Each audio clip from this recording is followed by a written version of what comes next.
বঙ্গবন্ধুকে হত্যা করেছিল সপরিবারে 15ই আগস্ট 1975। আর উনার দুই কন্যা বেঁচে ছিলেন বলে বঙ্গবন্ধুর আদর্শ বাস্তবায়িত হয়েছে। সারা বাংলাদেশের, বিশ্বের বুকে বাংলাদেশ মাথা উঁচু করে দাঁড়িয়েছে। উনি আল্লাহ রব্বুল আলমিন উনাকে এবং উনার আমাদের ছোট আপা রেহানা আপাকে আল্লাহ রব্বুল আলমিন বাঁচিয়ে রেখেছেন। তাদের যে প্ল্যান ছিল, বঙ্গবন্ধুকে হত্যা করেছিল সপরিবারে 15ই আগস্ট 1975। আর উনার দুই কন্যা বেঁচে ছিলেন বলে বঙ্গবন্ধুর আদর্শ বাস্তবায়িত হয়েছে। সারা বাংলাদেশের, বিশ্বের বুকে বাংলাদেশ মাথা উঁচু করে দাঁড়িয়েছে।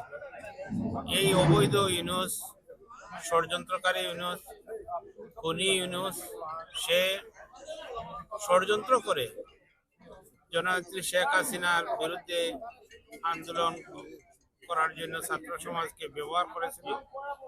যে কারণে সেই ষড়যন্ত্রকারী ইউনূসকে শুধু আওয়ামী লীগ নয়, যুবলীগ নয়, অঙ্গ সহযোগী সংগঠন নয়, বাংলার প্রত্যেকটি প্রবাসী বাঙালিরা এই ইউনূসকে প্রতিহত করার লক্ষ্যে তারা এগিয়ে আসবেন।